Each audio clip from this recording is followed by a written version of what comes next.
अस्सलाम वालेकुम दोस्तों, एक और अच्छी वाली वीडियो में खुश आमदीद।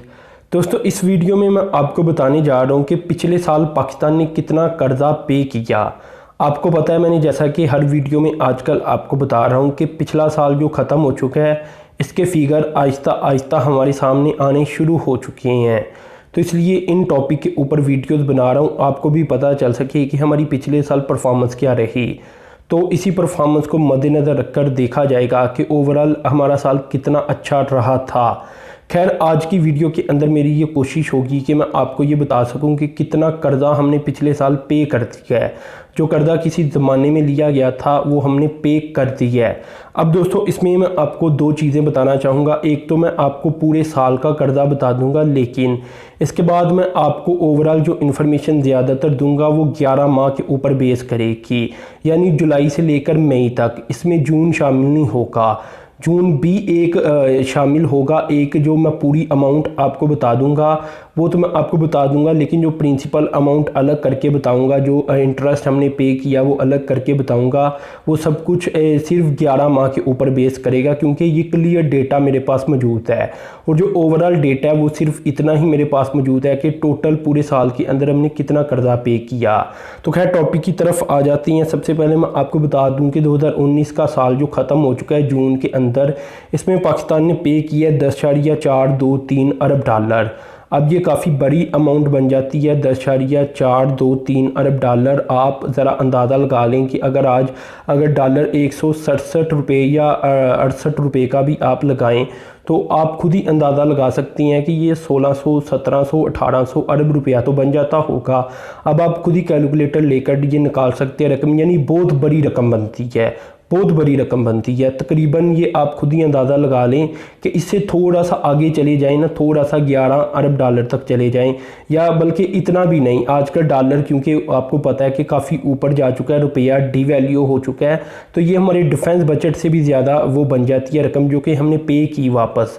तो खैर, इसमें अब मैं आपको 11 माह की फ़िगर दे देता हूँ। 11 माह के अंदर हमने जो पे किया था ये किया था 8.976 अरब डॉलर तक, यानी एक माह के अंदर फिर हमने कोई आप तकरीबन कह लें कि 2 अरब डॉलर तक पे कर ही दिया था।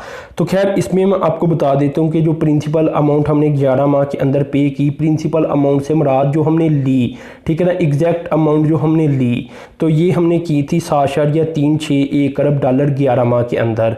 अब दोस्तों, यहाँ जो हमने इस प्रिंसिपल अमाउंट के पीछे इंटरेस्ट पे किया, यानी सूद पे किया, ठीक है ना, सूद, फिर दोबारा सुन ले, सूद। तो सूद हमने पे किया 1.615 अरब डॉलर तक का, यानी अगर रुपए में कन्वर्ट कर लिया जाए तो तकरीबन ये 250 अरब रुपया तो हर सूरत बन नहीं जाता होगा। तो इतनी बड़ी अमाउंट हमने सिर्फ 11 माह के अंदर सूद की सूरत में पे कर दी। तो यही 250 अरब रुपये के साथ हम कई प्रोजेक्ट पाकिस्तान के अंदर मुकम्मल कर सकते थे। खैर, ये होना था, हो गया, हमने पे कर दिया। लेकिन वैसे मैं आपको बता रहा हूँ कि अगर ये रकम पाकिस्तान के अंदर ही रहती तो कितने ज़्यादा काम हम कर सकते थे। इसमें दोस्तों, अब जो डॉक्यूमेंट अवेलेबल है इसके मुताबिक जो इकोनॉमिक अफेयर डिवीज़न है वो बताती है हमें कि 3.712 अरब डॉलर तक की जो फ़ॉरेन कमर्शियल लोन थे वो हमने पे किए, और इसी तरह 1 अरब डॉलर का इंटरनेशनल सुकूक था वो हमने पे किया। तो इस तरह मिलाकर, और ये दिसंबर 2014 के अंदर ही हमने लिए थे, यानी आज 2020 आ चुकी है और हम 2014, 15, 16 इस तरह के कर्जे अभी पे कर रही हैं। आने वाले सालों में जब 2024-25 आ चुकी होगी तो हम 2019, 20, 21 के कर्जे पे कर रहे होंगे। तो खैर, ये एक सिस्टम है जिस सिस्टम के तहत कर्जा वापस किया जाता है।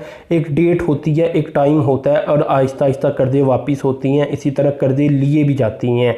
अब दोस्तों, किसी वीडियो में मैं आपको ये भी बता दूंगा कि इस साल ओवरऑल कर्जा हमने कितना लिया। ये मेरे ख्याल से 13 अरब डॉलर से ज़ायद ही हमने कर्जा लिया था, लेकिन एग्जैक्ट अमाउंट भी मैं आपको बता दूंगा। इसी तरह दोस्तों, कुछ कर्जा जो कि 1.923 अरब डॉलर तक बनता है, ये मल्टीलैटरल कर्जा था, ये हमने पे किया। और इसी तरह बाईलैटरल कुछ डेवलपमेंट हमने की थी, इसका कर्जा 725 मिलियन डॉलर बना था, ये हमने वापस किया है। अब इसमें दोस्तों ये भी मैं आपको बता दूं कि ज़्यादातर कर्जा जो हम लेती हैं वो डेवलपमेंट के लिए तो मेरे ख्याल से चले लेती हैं, लेकिन बजट को सपोर्ट करने के लिए हर साल ज़्यादा कर्जा लिया जाता है। इसका रीज़न मैं आपको कई बार बता चुका हूँ कि आपको पता है कि अगर हमारा टारगेट है इस साल कि हमारे जो अखराजात बनने हैं वो बनने हैं 6000 अरब रुपया, फ़र्ज़ कर लें। अब 6000 अरब रुपया पूरा किसने करके देना है? FBI ने। अगर वो हमें सिर्फ 4000 अरब रुपया पूरा करके देता है तो जो 2000 अरब रुपया वो हमने किस तरह अरेंज करना है। वो फिर हम कर्ज़ा लेती हैं और फिर इस तरह अरेंज करती हैं, इसे कहते हैं बजटरी सपोर्ट। तो बजटरी सपोर्ट प्रोग्राम के तहत भी पाकिस्तान कर्ज़ा लेता है। तो ज़्यादातर कर्ज़ा पाकिस्तान मेरे ख्याल से इसी वजह से आजकल ले रहा है। तो खैर दोस्तों, ये डेवलपमेंट मैंने आपसे शेयर की। आपको वीडियो पसंद आई होगी। आपका काम है चैनल को सब्सक्राइब कर दें और साथ में जो बेल के आइकन पर क्लिक कर दें ताकि इस तरह की डेवलपमेंट मैं आपसे शेयर करता रहूँ। अब तक के लिए इतना ही था। अल्लाह हाफिज़।